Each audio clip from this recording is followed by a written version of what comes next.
like to take care of my business. So like I said, we're going to talk about employment. We got the highest unemployment in any community there is. Why? People look at us as a liability. And I say that's a lie. You understand me? Because the only thing I can't do is walk.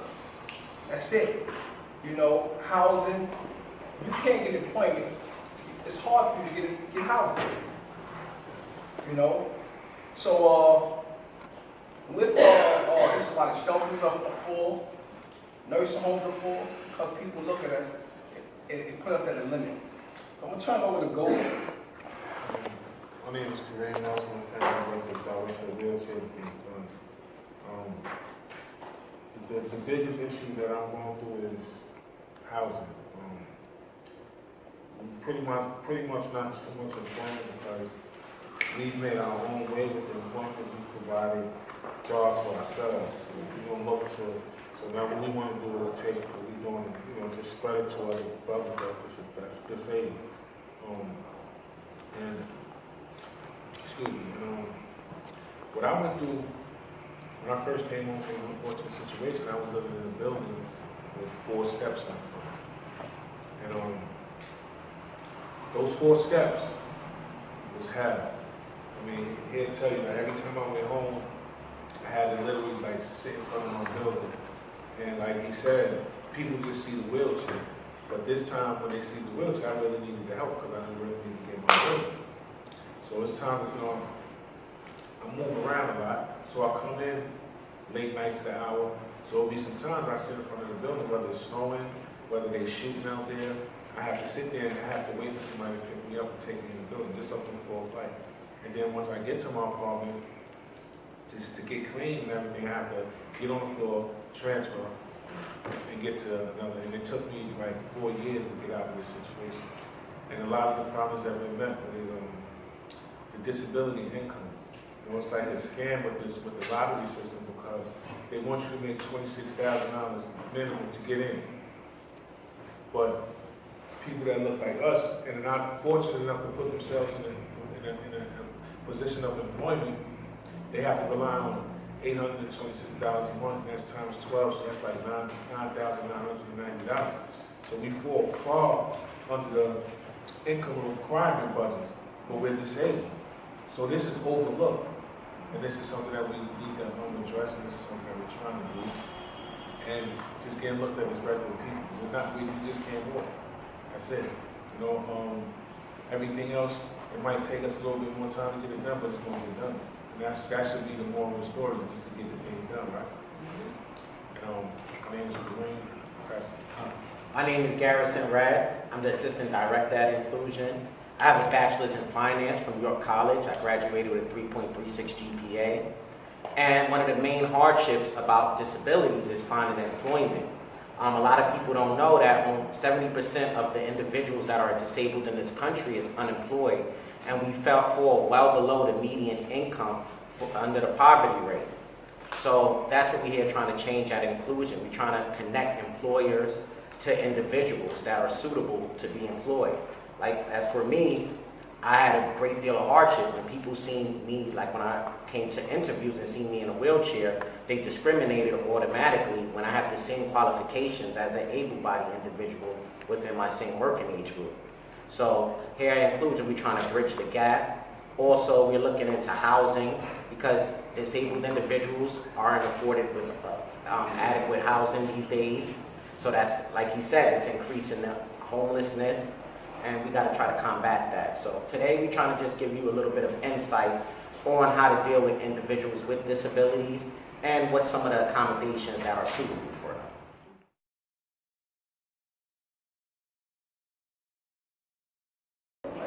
My thing is I wasn't born this way. This can happen to anybody. You see people coming in shelters. People looking for the employment. People just want to be treated and respected. That's the bottom line. My camera guy right there, he's in the shelter. He works on a regular basis. He help out. He's a good guy. But finding a housing is really a major issue. Within our community. Anybody have any questions? So as people in the shelter, right? We, every different department of our shelter is here, of our program is here. What kind of things, small things or big things, can we do to just even make some kind of a difference, you know? One of the things is just, being sympathetic. Like, that's not, a lot of times people, like I said, you look at that individual, you put them in a living room, you think a person is in a bad situation. I mean, it can happen to anybody, the economy, people trying to find out. So just being sympathetic, bottom line, treat people with respect. I'll tell you, we have one resident here who's a teenager who does use a wheelchair. And I don't know about the rest of the team, but for me, he's been kind of like really a good lesson for us. And maybe you can tell us if we're going right or wrong, but the kid, like I say, he's a teenager, young guy, great, upbeat personality, doing everything like you said, except walking. So he's in school, he's doing good in school, he's got all this other stuff going on. So I think I've seen the team, and I feel like what we do is when we see him, we just talk to him like everybody else, and we don't. How's the accommodations here for the disabled population?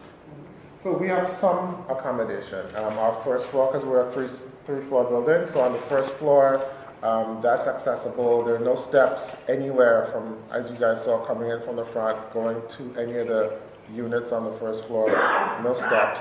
The bathrooms are handicap accessible. Wheelchair, wider showers, that kind of thing. No ridges. So that I think kind of works. The environment, so he gets his supplies comfortably and everything here, like what he needs, like leg bags if he needs it, chucks, shower chair. If the showers are able to hold the shower chair, proper shower handle. Because the biggest thing with us is comfortability. Right. If we're not comfortable, it's really like, when I came off my unfortunate situation, I spent a lot of money in a hotel just so I could feel comfortable, just so I could have the shower right there. Right. And just so I could have the bathroom right there, because in my mother's house, it was a staircase that goes like this. In my wife's house, we full stairs. And actually the hotels broke me and almost put me through where I was looking for shelters at the time. I couldn't take it out. It was just too much, And so comfortability is like number one on our list of things. If we're not comfortable, we're erratic, might be mean, these things might happen. So if he's ever uncomfortable, just know that you can tap into these things. Like, what's wrong? Is your living condition safe? Can you go down that list of things you asked me? Because those are things I wouldn't even think to ask him, right? About maybe the chair I might have thought about, but you mentioned some other things. It's supplies. Like you said, you might want to get closer to whatever. A lot of times, we all in the wheelchair, our functions are different. Yeah, we all have different degrees of our injury. So for instance, I don't know his injury, but he may be able to ambulate a little. Some of us are able to ambulate a little with braces and other devices.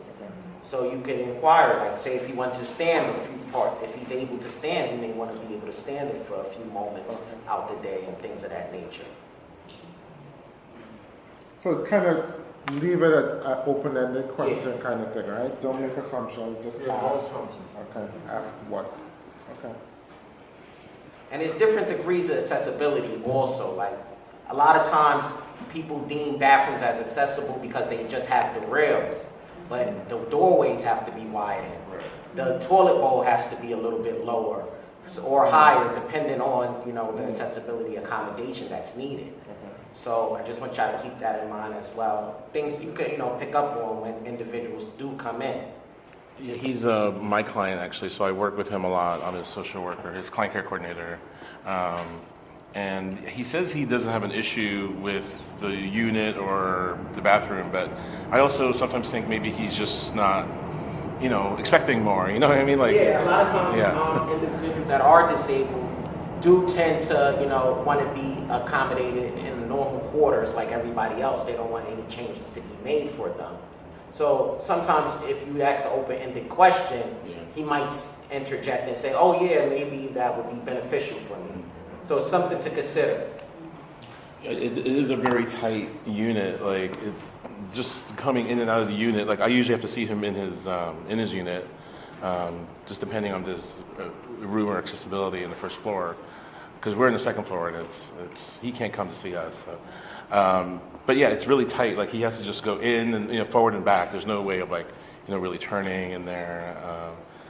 So the other issue is he's a senior in high school, so he's graduating this year. I've been talking to him about going to school, and that's been an issue. And also, of course, housing, like you mentioned. Him and his mother are both disabled, so their options are really limited. And that's true. Because even with the schools, like you could inquire if he would like to be connected with any programs. There are programs within the city university for individuals with disabilities that will help them with transportation and books and things of that nature. So it's something, you could inquire with him about if he even had thought about going to school. Because a lot of times people feel that since they are in a wheelchair or they might feel incapable of going to school when... I've explored that with him a little bit, like, whether he doesn't want to go, what are his reasons for not wanting to go? He says he doesn't want to go to college. He wants to work. And I know it's difficult, especially for a young guy. He's 18, and but I'm hooking him up with the Summer Youth Employment Program. He's going into Access VR also to get help with vocational training. But any other help or any other assistance, I don't think he's really that interested in college at this point. I think he feels like he needs money to help himself and his mother and get an apartment is what it sounds like. That's understandable. That's very understandable. Yeah, so there's some good vocational services as well. The main thing is to try to connect them to employment that's suitable for his accommodations, whatever his injury is, or we want to connect them right there so that he won't have any issues as far as discrimination and things of that nature. Yeah. What are the steps for him to exit here? Like what steps are in place for him to find housing?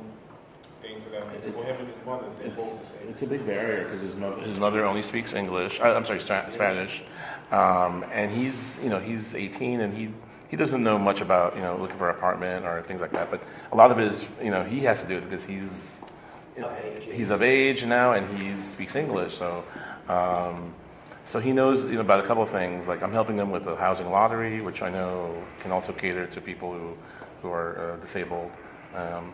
But with the housing lottery, it's like you have to make a median of 26. Right, and then there's income requirements. There's so many 5% units that are, Accessible. yeah. So yeah, they're hooked up with NYCHA. They're hooked up with. I'm trying to get supportive housing actually. So that's another option is some supportive housing for them, and that's the main thing I'm working on right now. So hopefully that can work out. I'm facing a lot, it's being disabled, There's programs that him and his mother can enter, and they can get the help that they need, and that's what we have, to provide avenues, that we went through that we could help them. We know what they're going through. I do. I wasn't blessed like Section 8, good positions and stuff like that. Everything else that we've done for the disabled community, we want to be accepted. We want to be accepted, like I said. That's the huge thing. So it's only one person in the wheelchair here, but like you said, disability comes in many faces, shapes, and forms. And however, mental health is a big thing too. They don't, as black men, we feel that to seek help is, a shot against our character. So we shed away from that mental health issue. There's things that you could do to help them also. Because I know there's a high population of mental health in shelters. And they don't want to be like that. Nobody wants to be destitute. Nobody wants to have to rely on someone else to feed them. They just need the proper help. A good way to deal with them would be to, just uplift their self-esteem, because their self-esteem sometimes is in a really low place. And is by, complimenting them. I'm pretty sure y'all do this. Talk to them. Look at them as regular people too. That can help a person. That's a big thing with that also. Like, be considerate to it. Be in a safe environment. I know sometimes they can be dangerous, but empathy helps with dangerous people. Dangerous, I think it helps. I'm curious to know what caused you to look past your disability and what was that process like? In regards to it, initially you weren't in the wheelchair. What caused you to look past that? For me, I was in the streets, so I lived a life, and I'm gonna say accident, something I look at, I brought on myself, so I embraced it. Like I said, you look at the wheelchair. For me, it's been a blessing because I learned to appreciate life. That's just my cause. I actually hit my rock bottom in the streets. I got into a situation that I had to beg for my life, and I didn't feel comfortable. So when I feel comfortable with that, I felt that I couldn't return back to the streets. And I started another organization, and then we started another group. This has been our since.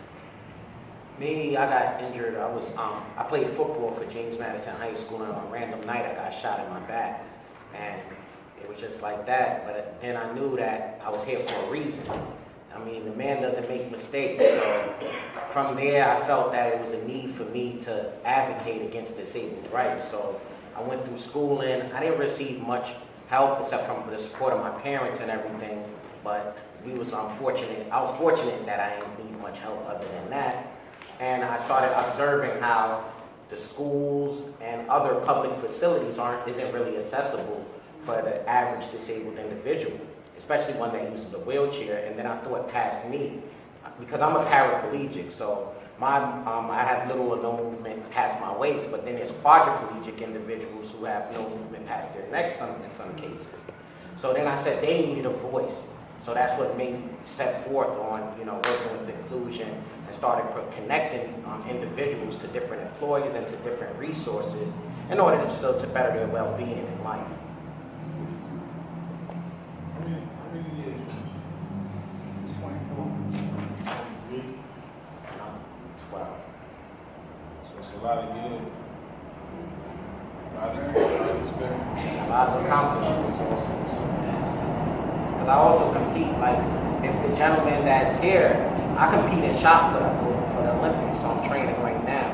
However, if that's something that would make him more adjust to society a little better, or, just would bring up his morale, then that's something he could look into. And he also, can make a lot of network and connections through there as well.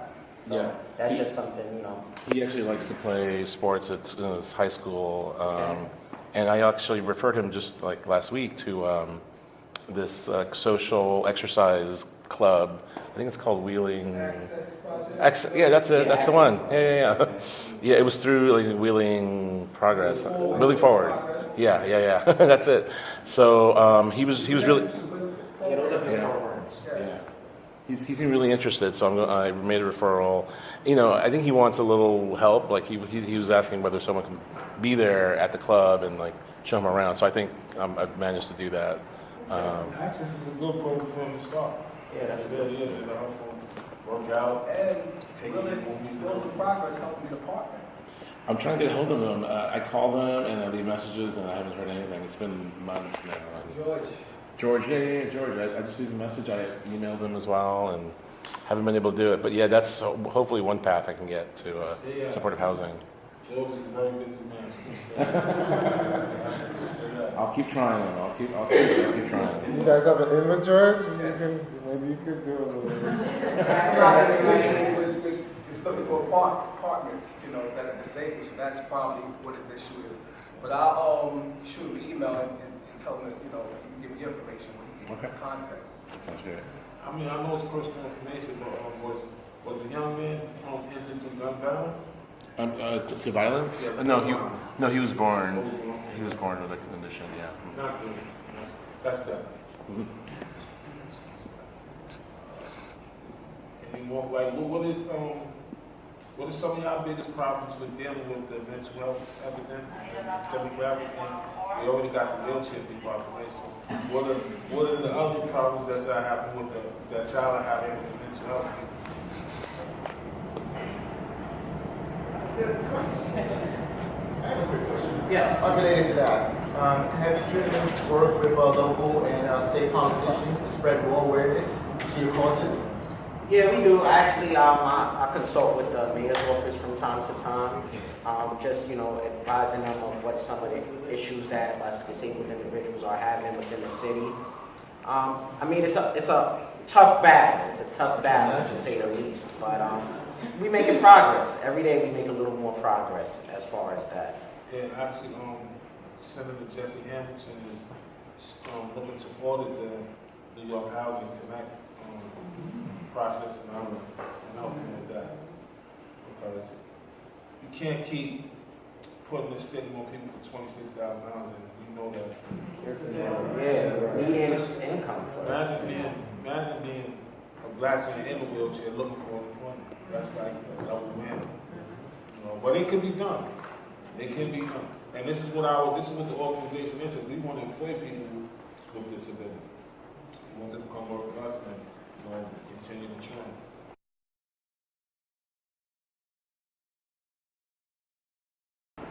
Maybe ask about what our biggest challenge is working with folks with mental health issues. I think one of the biggest challenges is people who have undiagnosed mental health and people who have a kind of barrier to even acknowledging to themselves that they're dealing with some kind of mental health struggle. So that's the biggest challenge in shelter. So we look at two different people, right? We have two people who came in, and these are actual people who are here. And you see behavior that's really like concerning and, outbursts and stuff. One of them who acknowledges their mental health, working with one of our social workers, with one of our client care coordinators, connected to services, starts taking medication, turns around 180. Another one who will tell you there's absolutely nothing the matter, but then the behavior just continues. And separate from how it impacts us as staff, because it impacts all of us, is seeing that it's impacting that person. Like you're seeing that person doing stuff that's not really helpful to themselves. That to me is our biggest challenge. Some things you're just not going to be able to address. That's the bottom line. You're dealing with individuals that drug problems, stuff like that. Raised with mental issues, raised in households with mental issues. So some things you're just not going to be able to address. That's the bottom line. Just got to keep the communication on. Because one day they might tell you something that they might need that can help them. But like you said, a lot of the times they don't want to say anything. So you got to keep the communication and never look down on them, or things like that, because that can trick you. Hi, good afternoon, everyone. Not to name names, but I do have a client that has been diagnosed with mental illness. And there are some good days and there are some days that aren't so good. He acknowledges it. He's on medication. He says, I really want to work. But then when the bad days come, what's going to happen? The job is going to tell me I can't come anymore. How am I going to provide for my children? And I'm really scared. He says, all in one breath, I want to work, but my mental illness is stopping me, and I'm so frightened because I want to provide them for a home. I'm tired of living here. I don't see any way out. Remains optimistic, meets with us, does everything he can. When the subject of employment comes up, and he brings up his mental illness. And I know you were asking, these are some of the barriers that we face sometimes. Well, can't tell me. LP in place for him? Yes, he is. Okay. And he's complying with his medication. Well, that's a start. And like I said, communication. That's the main thing you have to have, communicating, because And you have communication because he's relaying everything to you. Yes, yes, he So does, but not just me, with all the staff, he is. He So does. that's a huge start right there. You know, and about employment, you just gotta relate to him like you can't be scared. As long as you take your medication and you know you do what you're supposed to do, what are you scared of? I mean, we understand that you know, you're acknowledging that you have these issues, but as long as you stay and take your medicine and stay in the confines, and when you feel like you're going to have these outbursts, know to talk to somebody. You know to talk to somebody so you don't send him to the environment of work that he does something crucial or, you know, something that he can't control. Right. Okay, so just try to develop a contingency plan. Yeah. Okay. And then if you can speak with the employee, like if it gets to the point where he is employed, you could have an open relationship with the employer, you know, asking him his progress, if he's improving, or Well, by then did he might share be it? out of here. Oh, okay, You yeah. know? But if he have like a That's the goal. The caseworker, goal is we want every family member to be living independently. okay. A lot of these businesses get tax benefits for hiring, Yes. you know, people like that. So Yes. it's beneficial to the business also, you know. So it's not just a one hand wash the other situation. Also, I do know another thing is the New York City transit system is not the best. So I know you was telling me about your individual that you counsel or work with, and so that's another cumbersome obstacle because not all train stations are accessible, but the ones that are, the elevators are often out of service. So a lot of employers don't take that into consideration either, that a disabled individual might have more difficulties getting to work, or they may have to leave at an earlier time. Like I day traded in the city for a little while down on Wall Street, and my job started at around 8 o'clock, but I had to leave my house at 6 in case the train wasn't working. Because I didn't want to drive into the, and parking is quite difficult. So if I didn't leave at 6 in the morning, I wouldn't make it to work on time, essentially. So these are things that you gotta, just be conscious of when you're dealing with different individuals and things of that nature. Like our thing is inclusion, you know. Yeah. So we want everybody that feels that they are not included to feel included. And individuals that want to work, ones that want to work. A lot of people don't want to work. There's a lot of individuals that are content with getting Social Security check. Yeah, bro.